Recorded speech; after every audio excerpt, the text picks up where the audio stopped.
News WWT की video को पूरा देखने, लाइक और चैनल को सब्सक्राइब करने वाले 10 विजेताओं को माह के अंत में इनाम दिया जाएगा। नमस्कार दोस्तों, कैसे हैं आप लोग? चलिए आज जानते हैं कि 500 एकड़ में बनेगी नई तिहाड़ जेल। जानिए दिल्ली से बाहर ले जाने की क्यों है जरूरत। दिल्ली की एक ऐसी जगह जहां उम्मीद और निराशा दोनों साथ साथ चलती हैं। यहाँ अपराधियों को सुधारने की कोशिश भी होती है और उन्हें उनके कर्मों की सजा भी मिलती है। यह एक ऐसी दुनिया है जहां आजादी और कैद के बीच की रेखा धुंधली हो जाती है। इस जेल में 5,000 कैदियों की जगह है, लेकिन यहाँ 13,000 कैदी रहते हैं। यह एक तरह से भारत की न्यायिक प्रणाली की जटिलताओं को दर्शाता है। तिहाड़ जेल में जीवन बहुत मुश्किल है। यहाँ रहने की जगह कम है, सुरक्षा की चिंता बनी रहती है और जीवन की स्थितियां अच्छी नहीं है। इसी वजह से दिल्ली की मुख्यमंत्री रेखा गुप्ता ने 25 मार्च को अपने बजट भाषण में इस जेल को शहर के बाहर किसी नई जगह पर ले जाने का प्रस्ताव रखा। उन्होंने इसके लिए सर्वे और सलाह के लिए 10 करोड़ रुपए भी दिए। पहले पंजाब सरकार करती थी देखभाल। 1958 से पहले दिल्ली गेट इलाके में एक छोटी सी जेल थी। 1958 में इसे तिहाड़ गांव ले जाया गया। तब इसमें सिर्फ एक जेल थी जिसमें 1273 कैदियों को रखा जा सकता था। 1966 तक पंजाब सरकार दिल्ली की जेलों की देखभाल करती थी। उसके बाद दिल्ली प्रशासन ने यह जिम्मेदारी संभाली। अप्रैल 1988 तक पंजाब जेल मैनुअल दिल्ली की जेलों के लिए नियम बनाता था।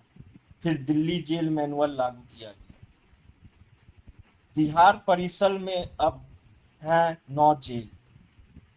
तिहाड़ में जैसे जैसे जेल में कैदियों की संख्या बढ़ी, नई जेलें बनाई गई और जेल के कर्मचारियों की संख्या भी बढ़ गई। 1984 से 2017 के बीच जेल परिसर का विस्तार हुआ और आज यहाँ 9 जेलें हैं। सेंट्रल जेल नंबर 8 और 9 को 2005 में बनाया गया था। इसमें 600 कैदियों को रखा जा सकता है। क्षमता बढ़ाने के लिए 2 और जेलें भी बनाई गई। रोहनी में 2004 में 1050 कैदियों के लिए और मंडोली में 2008 में 3500 कैदियों के लिए जेल बनाई गई।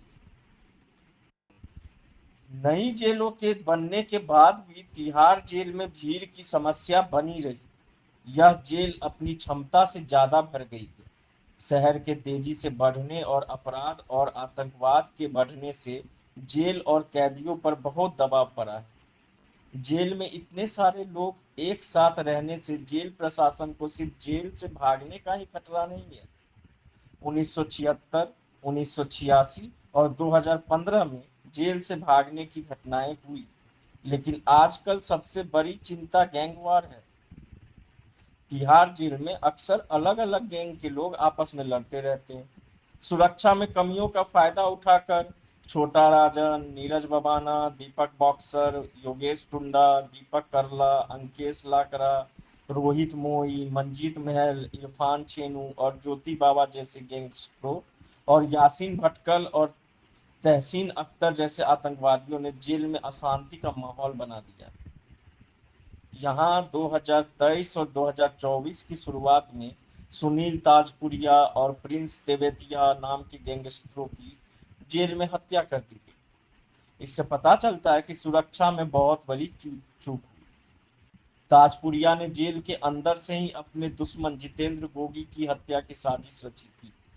सुपर हाई रिस्क सेल, जिन्हें एक्स वार्ड कहा जाता है, उसमें बंद कैदी भी जेल प्रशासन के लिए एक बड़ी चुनौती साबित हुए हैं। भ्रष्टाचार भी एक बड़ी समस्या है। छोटे स्तर पर रिश्वतखोरी आम है। कैदियों को ड्रग्स और मोबाइल फोन जैसी चीजें मिल जाती है। घुसखोरी के बड़े मामले भी होते हैं, जिसमें जिसमें चंद्रा ब्रदर्स, सुब्रत रॉय और सुकेश चंद्रशेखर जैसे बड़े कैदी शामिल हैं। जेलर भी रिश्वत लेने से नहीं बच पाते। जेल में भीड़ भाड़ तो एक बड़ी वजह है ही, लेकिन कुछ और भी कारण है जिसकी वजह से जेल को कहीं और ले जाने की बात हो रही है। एक मौजूदा जेल अधिकारी ने कहा कि जेल पुरानी हो चुकी है और इसे आधुनिक बनाने की जरूरत है। उन्होंने कहा कि जेल को स्थानांतरित करने से एक आधुनिक सुविधा बनाने का मौका मिलेगा, जिसमें पर्याप्त बुनियादी ढांचा और सुविधाएं होंगी। मौजूदा जेलों में भीड़ कम करने के लिए नरेला और बपरोला में नई जेलें बनाने का प्रस्ताव पहले ही रखा जा चुका है। जेल विभाग ने दिल्ली विकास प्राधिकरण से बपरोला गांव में 40 एकड़ जमीन देने का अनुरोध किया है और सरकार से जमीन अधिग्रहण की अधिसूचना का इंतजार कर रहा है। तिहाड़ के एक पूर्व महानिदेशक ने कहा कि इसमें अलग-अलग लिविंग यूनिट या पॉड होंगे, जिसमें कैदियों के छोटे समूह को रखा जाएगा। प्रत्येक पॉड में अपना व्यायाम यार्ड, डे रूम और सहायता सेवाएं होंगी, जैसे कि काउंसलिंग ऑफिस और मेडिकल रूम। सुरक्षा बढ़ाने और निर्माण लागत कम करने के लिए मॉड्यूलर प्रीफैब्रिकेटेड सेल का इस्तेमाल किया जा सकता है। तिहाड़ के एक अधिकारी ने सुझाव दिया कि नई जेल में डबल फेसिंग परिधि सुरक्षा, इलेक्ट्रॉनिक निगरानी प्रणाली और बायोमेट्रिक स्कैनिंग वाले सुरक्षित प्रवेश बिंदु हो सकते हैं। तो आज के लिए बस इतना ही। तब तक के लिए सुरक्षित रहें, स्वस्थ रहें, सतर्क रहें। जय हिंद, जय भारत। नमस्कार। न्यूज़ WWT की वीडियो को पूरा देखने, लाइक और चैनल को सब्सक्राइब करने वाले 10 विजेताओं को माह के अंत में इनाम दिया जाएगा।